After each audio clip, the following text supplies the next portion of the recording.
Yeah, it is kind of been a struggle on defense. Like I said, just I feel like the main thing, like Kev was saying, was just the communication. For some reason, this goes down. Our coaches always emphasize this: communicate, be small little things like maybe just messing up a simple little switch, or like I said, just not guarding the one-on-one. Uh, so, yeah, I don't. Really, we got that's just something we got to just keep coming in every day and just figure that out. That's a pride thing. It's not. It's not even on the coaches. Us players just taking pride on actually wanting to get stops because that's going to win us games. Yeah, like you said, that's the coaches really don't have nothing to do with the way we playing defense. Because I feel like as a team, like whatever defense we run, as a man or zone, we should be able to hold teams down. But it's really just an effort thing. Like everybody gotta be bought in and really give 100% effort for the team to work. And that's what we having problem with right now. Is just everybody giving 100% effort every play for 40 minutes. Have you guys talked about that amongst yourself, just about amongst players? Yes, sir. We had a conversation for sure. Yeah, like I said, we definitely have, but like I said, it's only so much Yeah. words could do. Obviously, like I said, we could every day we come and film. Our coach puts the look. This is what we messed up with. We always had the right answer. What should we done right there? But then, like I said, we get on the court and for some reason I don't know, it's just heat in the moment or just you know what I'm saying everything happens so fast. And all of a sudden we just mess up just like that. So like I said that's just on us players personally. Obviously, a lot of credit to West Georgia in their preparation for this game today. I thought offensively they were a fine-tuned machine tonight. I thought defensively they caught us. They had us on our heels a little bit early in that first half, and it was hard to recover. They kept doing a great job of just getting in the paint and then playing inside out. First half made a ton of threes in transition and in the half court by attacking the paint. Second half, I thought we kind of got them under control a little bit until the end there. I think they had 2 threes late. They were like 1 of 7 to start the second half. But what hurt us was obviously their interior play, man. They just do they've done it all year. Just they're really, really tough around the rim. And I thought they exploited that today. Yeah. I do want to ask you about the defense a little bit. Yeah. I feel like that's been a little bit of a struggle at times. Okay, so let's go back 48 hours. It wasn't there last time. We defended, right? 19 turnovers. Now today, it's the opposite. Right now, so this is, you ever play the game whack-a-mole? Okay. Sometimes that's what it feels like. It feels like once we get something under control, something else pops up, right? So the way I'm looking at it is, the only thing that my job is to make sure that we just continue to give them the information, right? Prepare them the way that we're supposed to prepare them. This is a team tonight that, again, you got to give them credit. They were 7 of 11 from the three-point line. It's not a three-point shooting team, but they made shots today. And our game plan in the first half was to keep them out of the paint. But then when they start making threes, you just can't sit back and watch them, right? So now you got to extend your defense a little bit, which allows them then to get downhill. So appreciate that. Yeah. I did, when you talk about giving that information, I know we talked about this. Yeah. Probably, but Nauseam? Yeah. just kind of like, what is the message that, is it just kind of like repeating the same thing over and over, hoping they kind of grasp it? Is it, just switching it up and trying something different? I'm just curious what the approach is. Yeah, no, that's a great question. And obviously for me, the only way I could talk to you about how I make adjustments is I got to watch the film first, right? So I'm going to go home now, and the first thing I'm going to do is I'm going to watch this game, and then I'll submit some information to my staff, the position coaches, the defense coordinator, offensive coordinator. I'll give them my initial thoughts. They'll do the same. They'll throw information back, and then we'll prepare, right? We got Eastern Kentucky coming in on Sunday, but this will give us an opportunity right now to just lock in on what our team needs to do. We didn't get into Central Arkansas because it was such a quick turnaround. So now what we'll do is we'll review both of them and just kind of show them, here's your defense, Central Arkansas, here's your defense against a team like West Georgia, right? Here are some of the turnovers.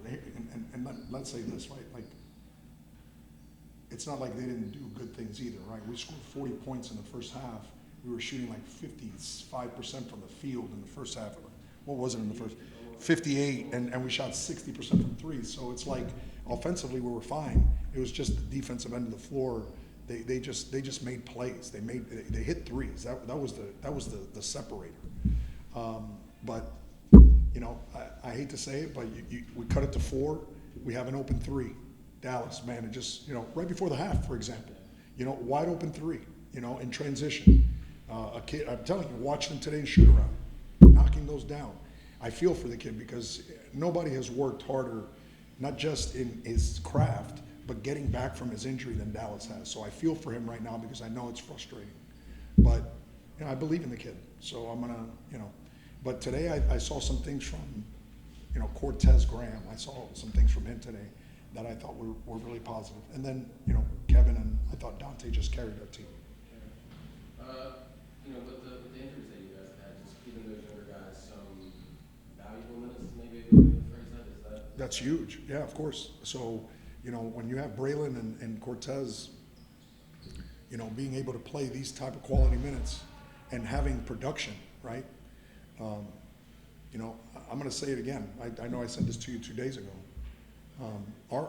Our league is a one-bid league, right?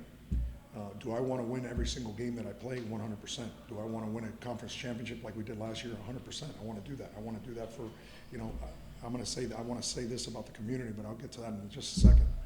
But my thing is, what I want more than anything is to have these guys ready to go once March 3rd rolls around, right? March 4th, right? You've got to get them ready there. So I got to get Cannon healthy again. I got to get Darkon King healthy again. If I can get those guys healthy, now it's 2 more bodies, and now you've got experience also coming off the bench in Braylon and in Cortez, right? As well as Jamal. So that's the focal point right now of our team is we just got to make sure that we don't. What you don't want is you don't want losses to discourage your group, right? Because at the end of the day, no matter what we do in life, there's going to be falls. You're going to fall, right? So the message is always going to be, tomorrow the sun's going to rise again. You're going to have a lung full of air.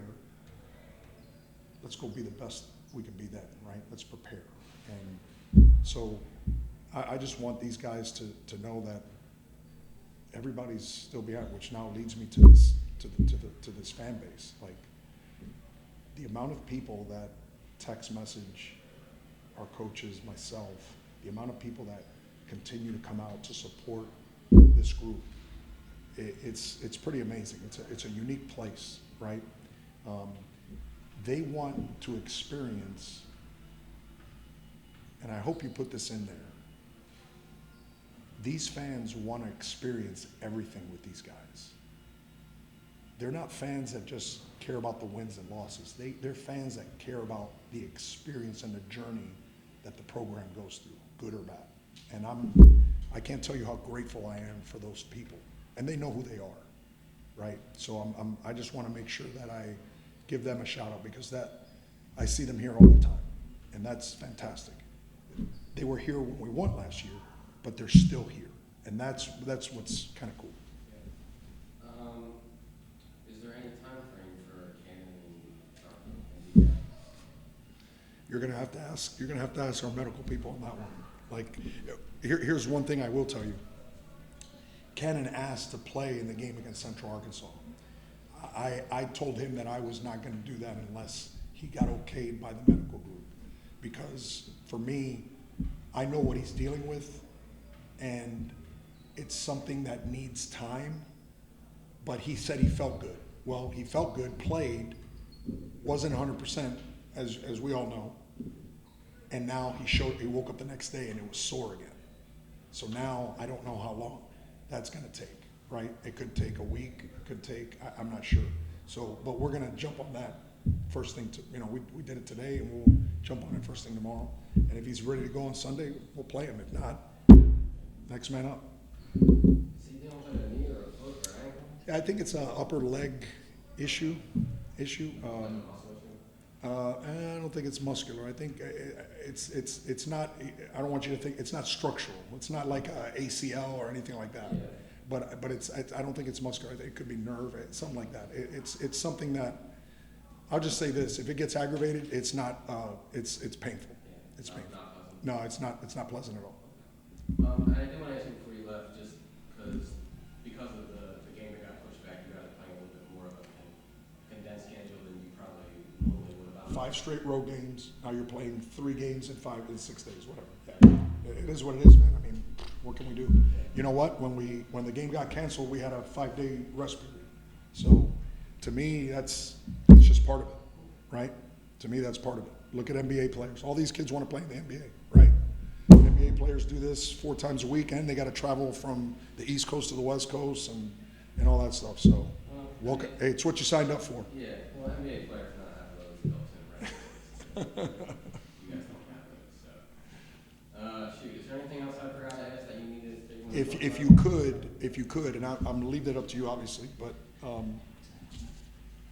that little message to the fan base, how grateful I am that they're not fair weather fans, man.